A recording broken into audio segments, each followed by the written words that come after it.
Big road underdogs tonight against the Warriors. It is a must-win game for Dallas in order to keep this series alive. Fox Sports NBA analyst and our friend Steven Jackson joins us now. Steven, good morning. Do you give Luka and the Mavs no chance or perhaps a good chance tonight? How y'all doing? First off, I definitely give them a chance because it's the NBA game and they got to go out there and play. The Warriors got to get the job done. But in all actuality, the Warriors finish them tonight. I just don't see. I mean, the Warriors finish them next game. I don't see it happening for the simple fact that they almost blew the last one. They was up 20-some points and still almost blew that one. End up, winning by a low margin. They had Golden State had their bench players in the game and they was bringing them back. And then JP had to put Luka back in the game. That shows that the team is really just rode on the high. They got beat 3 games. And they was at home, and they played their best game to actually get one game in this series. And Golden State next game, they're going to get beat out the water. Luka's going to have a good game, like I've been saying. Luka's hard to stop. J. Kidd tried to throw a little slick diss out there talking about they can't guard us one-on-one. But J. Kidd, we've been watching basketball for a long time, and I've been playing for a long time. There's nobody you can guard one-on-one. There's nobody in the NBA probably could guard me one-on-one when I was in the NBA. So that's just what it is. And Luka's that, and I'm not even good as Luka. Luka's a great talent. Something we've never seen before. So you definitely can't guard him one-on-one. But the point of the series, J. Kidd, is to win and move on to the Western Conference Finals. To the NBA Finals. And that's exactly what Golden State's about to do. Have another trip to the NBA Finals and see if they can get another ring. I agree with you, Stacks. I give them a chance, but not much of a chance because I'm not expecting Dallas to win this game because when you watch that game 4, Skip, they're not – Stacks, if you go back and look at the team that you played on the Warriors when you upset Utah in the first round, you guys were a scrappy bunch. You guys were diving on the floor for loose balls. That's not what Dallas is. They went out of character because they didn't want to get swept. More times than not, they're a team that relies on Luka. Luka go get 30, and then he kick. So you going to tell me Finney-Smith is going to go 4 for 4 to start the game for threes? You telling me Reggie Bullock is going to get 6 or 10 from threes? Skip, that's what you're telling me. Well, in game 2, that's virtually what happened. It did happen, and then what happened? Golden State happened in the third quarter. So Golden State's going to happen again. So in order to beat Golden State, what does it tell? Now, if you tell me the Dallas Mavericks are going to hit somewhere between 20 and 25 threes, I say, Skip, what you're looking for, a situation where you get the Warriors in a clutch situation could possibly happen. But I don't see them doing that. I do not see that happening. I see Steph moving on. Really? Yeah. I thought you picked Dallas to win this series. I did. I was wrong. And you're moving on, right? Yeah, I picked up Boston, though. So we about to be even. So before I launch on this, back to you, Mr. Jackson. I loved what you just said about in the NBA, nobody can guard you at your peak. When you were Steven Jackson in the National Basketball Association, nobody could guard you one-on-one. Well, I used to try to express that to Coach Popovich, but he wouldn't listen to me because he wouldn't listen to you, right? Because he said, yes, you can be guarded one-on-one, and that's not how we play basketball in San Antonio. Right. Am I right? Right. And you're exactly right. And it didn't work so well. Okay, so now back to his man, Luka. Shannon is starting to convince me. He's starting to open my eyes that Luke is better than I thought. He ain't no Larry Joe Bird, but he's close. He's not close. Yes. but he's a pretty good Luka Doncic. It's because there's no D in Doncic. He doesn't play any D.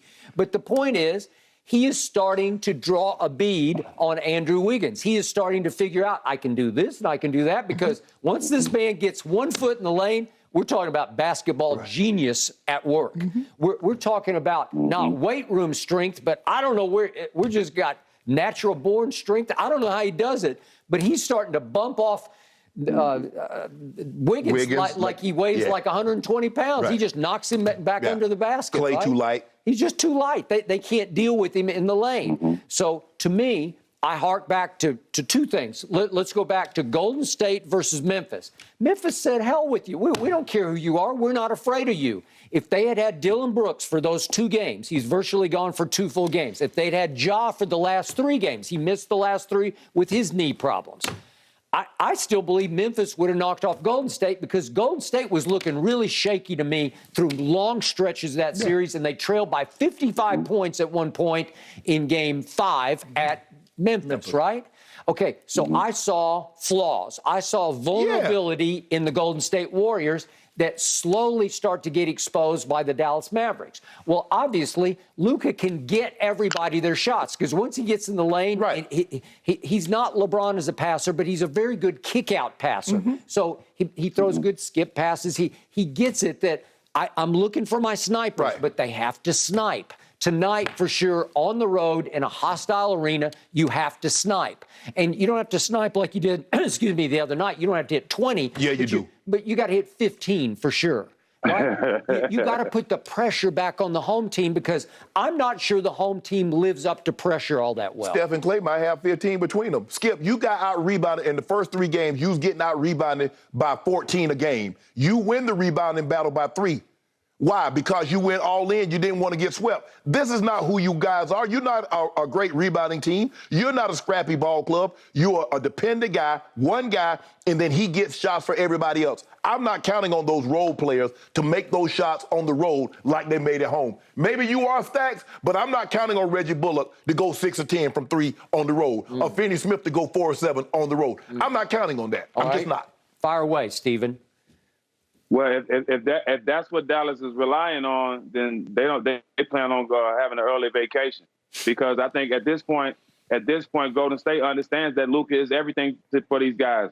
They playing a boxing one. If you playing a boxing one, that's saying that we can't guard this guy. They're saying that we need help all over the court. So sending insults to try to make them guard you one-on-one, that's not going to do anything. I think at this point they cool. They cool with Finney and all them shooting all these threes. And if that's going to beat Golden State, Mike Brown and Steve Kerr are fine with that. But they're not going to let Luka go get 50 points, 15 rebounds, and 15 assists. That's not going to happen. So I have a question for both of you. What happened when Dallas went to Phoenix for a Game 7? What happened? Oh, Luka happened. Everybody overvalue Phoenix. True. Overvalue Phoenix. Facts, but when you look, Shano. Yeah, they did. You look at CP3, Devin Booker, and DeAndre Ayton.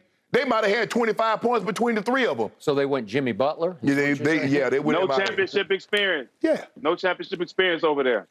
Okay, but Luka doesn't have any championship experience. But he Luka. Okay. He better than anybody on. First of all, Skip, ain't nobody in Phoenix better than Luka. Not even close. No, Devin Booker's not better than Luka. Chris Paul isn't better than Luka. No. So Luka top 5 in the game right now. You know what? A month ago, I would have argued Devin Booker over Luka, but I'm not sure I can do it now. Not after what I didn't see in Game 7. Man, you couldn't get a Harvard Law or John Jay professor to argue that Devin Booker was ever. Devin Booker has never been better than Luka. He did score 70. Now, can Luka score 70? Skip. Luka can do more and things. lost. No, he might not get you 70, but he can do more things. He can facilitate better than Devin Booker. He can rebound better than Devin Booker. And he can score just as much as Devin Booker. So, no, he's not better than Booker. Skip didn't like that 70, though, Shan. Skip didn't like that 70. He didn't like that 70. They lost, Skip. You didn't like that 70 Booker had. But you remember he had the picture up, and everybody like, why are you showing it? Why are you showing it? You lost the game. Then everybody turned about, he got 70 in the game, but yeah, y'all criticized him, killed him because he lost. I remember the game against Boston. But you know, he's not better than Luka, Skip. There are not 5 or 6 players in the world better than Luka. I will say this. One guy can shoot, Devin Booker, and one guy flat out can't shoot, Luka Doncic. No, right? Luka. One guy can shoot, one guy can't. Stacks, correct me if I'm wrong. Luka. One guy's a shooter, the other guy's a scorer, but they end up with the same amount of points. Okay, LeBron is a scorer, Kevin Durant is a shooter. But they both average 27. They both average 30. But when you start averaging what LeBron do, like rebound and facilitate, Devin Booker can't facilitate like Luka. Okay, I can explain it to you, too. Luka's coming with a Louis Vuitton duffel bag, okay? Devin Booker's coming with the toiletry bag. Exactly. 2 different games. 2 different games. Well, yeah, you heard what Stack said. You heard my nephew say it. Devin, are you watching this? You got to put this up on the refrigerator. He can shoot, but he's not. Skip, ain't nobody. There's not one general manager that would take Devin Booker over Luka. All right, but the point is, Luka is a career 34% three-point shooter. my man Stacks was a 40% career three-point shooter because he could just shoot the lights out. But Stacks wasn't taking step-back threes and taking all the off-balance and shooting logo threes like Luka. Luka takes 6 step-backs a game. Luka is a career 74% free throw shooter. My man Stacks, he could shoot 88%. When Stacks first got to Stacks, what would happen if you took 2 step-back threes and missed iron like Luka does sometimes? You coming out the game. And Skip, no, we didn't have these conversations.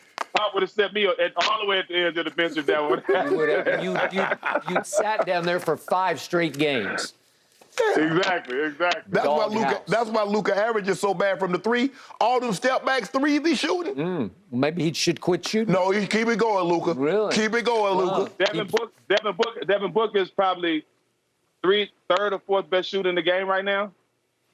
Yeah, he is. So you discount that. That doesn't count, right? That doesn't matter. Okay, first of all, you're going to take, as far as just shooting the basketball, you're taking Clay, Steph, Dame Lillard, Kyrie Irving, and KD over Book. Phoenix had, by 8 games, the best record in all of basketball. Yeah. Right? But Skip, that's great. It's about matchups. They didn't have anybody that can match up with Luka. Luka toyed with Mikal Bridges, who finished second. Jay Crowder can't move with him, so you got nobody that can guard him. That's why he can go get 30 and 13. In the first 3 games at Phoenix, Luka lost by an average of almost 20 points a game. But they couldn't